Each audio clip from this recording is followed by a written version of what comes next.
Welcome back, everybody, to DuctTales. We are back and ready to continue our deep dive into what doctors don't know about breastfeeding.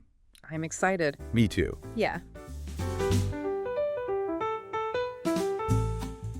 Last time we left off with Chapter 1, so we're jumping right into Chapter 2. Sounds good. So this chapter really dives into, what doctors are learning and what they're not learning about breastfeeding. Right. And we're going to kind of dig into whether or not their education is playing a role in some of the challenges that mothers face, Absolutely. And I think it's fascinating how much emphasis is placed on, a doctor's knowledge and pretty much every other area of healthcare.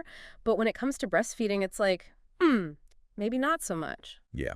And actually, the book gives this really interesting real-life example. They talk about this lecture at the University of Toronto on infant feeding. Okay. And get this, out of 54 slides, there are only 5 on breastfeeding. Wow. And even then, a good chunk of that is actually about, like, the different types of formula. Right. It's almost like the default is formula, and then breastfeeding is presented as this, like, optional add-on. Right. Instead of, the biological norm. And that really jumps out at you when they quote the lecture saying they plan to describe the benefits of breastfeeding. Right. Like it's something extra, not like the foundation. It's like saying the benefits of breathing. Like, why are we even talking about this? Exactly. And then they even talk about this formula taste test for medical students. Oh, yeah. Like, what are we doing here rating formula like it's wine? It might seem funny on the surface, but I think, it speaks to this larger issue. And the authors suggest that, this focus on formula could actually be related to the influence of formula companies within medical institutions. Oh, interesting. And I think that raises some questions about how that might affect what future doctors are learning. Yeah, that's a little concerning. So, okay, the time spent on breastfeeding is limited, but what about the information that they are being given? Is it good information? Is it accurate? Well, buckle up, because we're about to debunk some myths that are apparently still making their way into medical schools. Hit me. One of the biggest ones is that there's no milk in the first few days after birth. Wait, what? Seriously? Yeah. I feel like everyone knows about colostrum like that liquid gold. Right. You would think so, but this myth persists, and it leads to all of these interventions like unnecessary formula supplementation. Right. It's like they're skipping over the crucial part of making sure breastfeeding is working well and jumping straight to a solution that might not even be necessary. Yeah, and then what about the whole thin milk thing? Like, come on. Exactly. It's like they might say that a baby's not gaining weight because the milk is too thin, but more often than not, it's about making sure the baby is latching properly and transferring milk effectively. Yeah. It goes back to the basics. Yeah, what really stood out to me was the story that Dr. Nguyen shares about his own medical school experience back in 1969. Oh, wow. And their entire lecture on infant feeding was basically summed up as breast is best because it always comes at the right temperature and comes in such cute containers. Yeah. Cute containers. I mean, I chuckle, but it's also a little sad that that was the level of education. I know. And then, of course, the rest of that hour was spent learning how to prepare formula. Oh, wow. It's wild how much emphasis was placed on formula back then. Right. It's almost as if breast milk was just an afterthought. And what's even more shocking is that even today, some continuing education courses for doctors are entirely focused on formula. Yeah. And surprise, surprise, funded by formula companies. Oh, wow. That makes you wonder how much has truly changed in some areas of medical education. Absolutely. When it comes to breastfeeding. And it makes you also think about how little training that pediatric residents are getting in this area. Oh, it's unbelievable. Only 3 hours per year dedicated to breastfeeding. 3 hours? What can you even learn in 3 hours? That's barely enough time to even scratch the surface of such a complex and nuanced topic. It's like less time than you spend watching a show on Netflix. It's crazy. Yeah, I know. And when you think about how crucial those early days and weeks are for establishing breastfeeding, it's just mind-boggling. And what's ironic is that a lot of these residency programs, they offer, breastfeeding rooms and pumps for their residents, Yay. Which is great. It's great that they're providing that support. But without the education, it just feels like, what are we even doing here? It feels like a missed opportunity. Totally. Like they're acknowledging the importance of it with one hand and then just dropping the ball with the other. Yeah. It just doesn't make sense. It doesn't. And I think this lack of knowledge really has a ripple effect. Doctors who haven't received adequate breastfeeding education end up passing on misinformation or outdated advice to their patients. Right. Which can really undermine a mother's confidence in success. Especially when you consider that New moms are already feeling so vulnerable and overwhelmed. Right. Having a doctor who isn't well-versed in breastfeeding can really make her doubt herself and her ability to nourish her baby. Absolutely. And it can lead to unnecessary interventions or even premature weaning. And the book actually highlights this really striking example from the novel The Group. Oh, yeah. Which was written back in the 1960s. Wow. It's a fictional story, but it really shows how medical attitudes towards breastfeeding haven't evolved as much as we might think. It's interesting how a book from decades ago can still feel so relevant today. Totally. And it describes how this mother's breastfeeding journey was totally sabotaged by the advice she received from medical professionals. Back then, bottle feeding was seen as the more modern and scientific approach. And the nurses even preferred it because it was easier for them. Oh, wow. It's like breastfeeding was viewed as this primitive practice that should be replaced by the wonders of formula. That is so wild to think about. And one of the things that was so interesting is that one of the characters in the book is this breastfeeding mother, and she was constantly undermined by her own husband, who was a pediatrician. It's almost like history repeating itself. Yeah. You know, this doctor verbally supported his wife, but then gave her advice that ultimately led to her giving up on breastfeeding. Talk about mixed messages. I know. And I love how they titled this chapter, How Things Have Not Changed. It just shows we still have a long way to go. Absolutely. It definitely highlights the urgency of addressing these inadequacies within medical education. We need a significant shift in how we're training future doctors about breastfeeding. So how do we do that? Well, I think it's about equipping them with evidence-based knowledge so that they can be true advocates for breastfeeding and provide the informed support that mothers deserve. I love that. It's about more than just lectures and textbooks. It's about fostering a culture of breastfeeding support within hospitals and clinics. Right.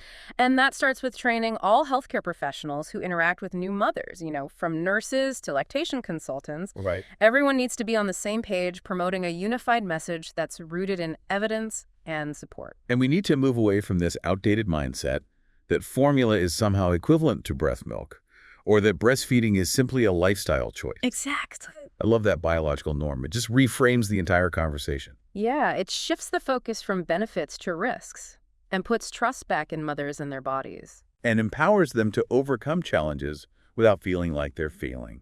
Because let's be real, breastfeeding is not easy. Oh, it's hard work. It's tough. It requires time, patience, and a whole lot of support. Absolutely, and that support needs to start with the medical community. Yes. So doctors should be equipped to answer questions, address concerns, guide mothers towards success. Right. And when breastfeeding challenges arise, they need to know when to refer to qualified lactation consultants. Absolutely. It's all about working together as a team to ensure that every mother who wants to breastfeed has the best chance of succeeding. You know, this whole discussion reminds me of another myth that the authors debunk. Oh, yeah. The idea that bottle-feeding breast milk is essentially the same as breastfeeding. Oh, yeah, that one. It's so misleading. Right, it's like, oh, just pump and give a bottle, problem solved. Right, but it's not that simple. Not at all. And even with express breast milk, bottle feeding can disrupt that delicate balance of supply and demand. Absolutely. And interfere with a baby's ability to latch properly. And the authors really emphasize that breastfeeding is so much more than just the milk itself. Yes. It's about the connection, the bonding, the hormonal interplay between a mother and her baby. It's a complex biological process that you just can't replicate with a bottle. And when doctors fail to grasp that they're really doing a disservice to both mothers and babies, Right. breastfeeding needs to be seen as an essential part of postpartum care, Yes. not just an optional extra. It needs to be prioritized, not treated as an afterthought. We need to create supportive environments where breastfeeding is encouraged, protected, and celebrated. So well said. And I love how the authors really hit the nail on the head with their call for a change in medical education. What was their recommendation? They advocate for medical schools and residency programs to prioritize evidence-based breastfeeding knowledge Okay. and dispel those harmful myths that are still circulating. I couldn't agree more. It's about giving doctors the tools and knowledge to become true allies to breastfeeding mothers. And recognizing that breastfeeding is not just a personal choice, but a public health issue with far-reaching implications. Absolutely. It impacts the health and well-being of both mothers and babies. And society as a whole. So to all of our listeners out there who are doctors or medical students, we urge you to seek out accurate breastfeeding information. Yes, don't rely on those outdated textbooks or formula company-sponsored lectures. Right. There are incredible resources available from organizations like the Academy of Breastfeeding Medicine and the Lech League International. Yes. Educate yourselves, stay up to date, and become champions for breastfeeding. Absolutely. Knowledge is power, and it's time to empower the medical community to provide the best possible support for breastfeeding families. I love that I am feeling fired up.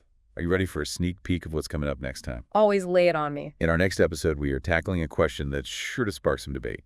Is formula the same as breast milk? Ooh, that's a loaded question. I can't wait to unpack that one. It's going to be a good one. Yeah. So be sure to tune in as we continue our deep dive into what doctors don't know about breastfeeding. You know, I think a lot of people assume that formula has really caught up to breast milk. Like, science has figured out how to perfectly replicate it. Yeah, you would think, right? Especially with all the marketing surrounding formula these days. But the reality is much more complex.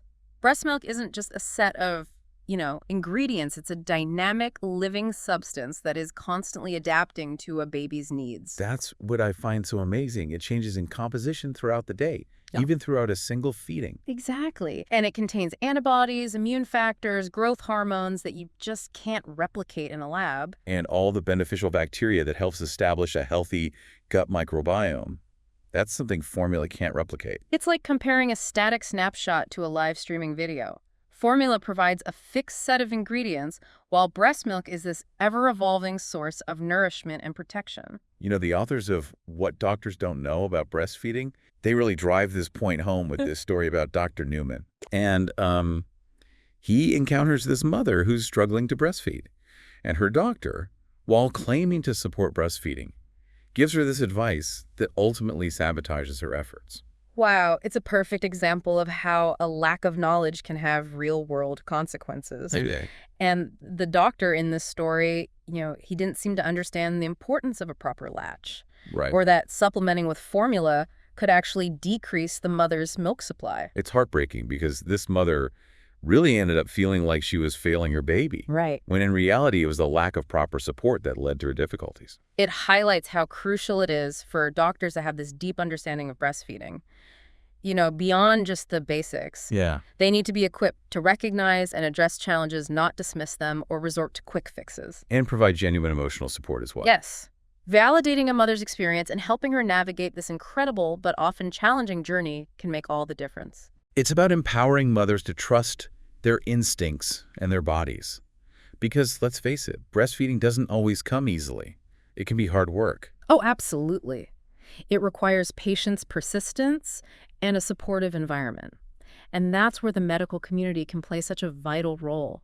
Imagine a world where doctors could confidently answer a new mother's questions about breastfeeding. Yes. Where they could spot latch issues early on and provide guidance on how to improve milk supply. Where they could reassure mothers that their struggles are normal and that they're not alone in this journey. And where they could be true advocates for breastfeeding, both within their own practices and within the wider medical community. It's a vision worth striving for. Absolutely. And it all starts with demanding better breastfeeding education for our healthcare providers. So to all our listeners out there, spread the word. Share your experiences. Let's make this vision a reality. Because every mother deserves access to the support and information she needs to successfully breastfeed her baby. And that brings us to a crucial question that we'll be tackling in our next episode. Ooh, yes. Get ready to dive into the great debate.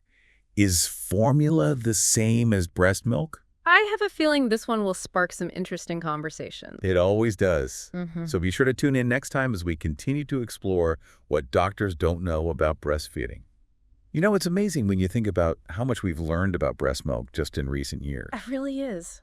The science is constantly evolving, revealing even more about the complexity and the benefits of breast milk. It's like we're just scratching the surface Right. of understanding this incredible substance. Totally. And yet, as we've discussed this, knowledge often doesn't make its way into medical education, Right. leaving so many doctors ill-equipped to support breastfeeding mothers. And that gap between the scientific understanding and clinical practice, it can have real consequences. Real consequences for families. Yeah. And the book shares a particularly poignant anecdote Yeah? from Dr. Newman's own training, Okay. where a mother's breastfeeding journey was inadvertently sabotaged by her doctor's advice. It's a story that highlights the importance of, having doctors who are well-versed in all the nuances of breastfeeding. Yeah, and this doctor verbally expressed support for breastfeeding, but then gave her instructions that totally undermined her efforts, Wow. which led to her, feeling like a failure and ultimately weaning early. It's a reminder that saying breast is best just isn't enough. Right. Doctors need to understand, the practicalities, the importance of a proper latch, the potential pitfalls of supplementation, and really the impact of their words and actions on a mother's confidence. Absolutely. It's about being a true advocate, not just a passive observer. Totally. And that advocacy needs to extend beyond those individual interactions to a systemic level. So true. So we need to push for changes in medical education to make sure that all doctors are equipped with the knowledge and skills to support breastfeeding effectively. I love that. Imagine a world where every doctor could confidently guide new mothers through those early days and weeks, providing evidence-based information and compassionate support. And where breastfeeding was truly integrated into postpartum care, Yes. not treated as an optional extra. That's the future we need to strive for. Absolutely. And it all starts with awareness and education. You got it. As we wrap up our discussion on this chapter, I think it's clear that correcting the inadequacies and biases within medical education regarding breastfeeding is not just a matter of personal choice. Right. It's a public health imperative. Absolutely. It's about ensuring that all families have access to the information and support they need to make informed decisions about infant feeding. And creating a culture where breastfeeding is normalized, supported, and celebrated. Well said. I think this conversation has given us a lot to think about, and I hope it's inspired our listeners to demand better from their healthcare providers. Me too. Knowledge is power, and it's time to empower both doctors and families with the evidence-based information they need to make breastfeeding a success. And on that note, get ready for our next episode, where we tackle a question that's always up for debate. Is formula the same as breast milk? We'll be diving deep into the science, the marketing, and the real-world implications. I can't wait. I'm sure it'll be a lively discussion. It always is. Until then, happy breastfeeding, everyone, and thanks for joining us on DuctTales.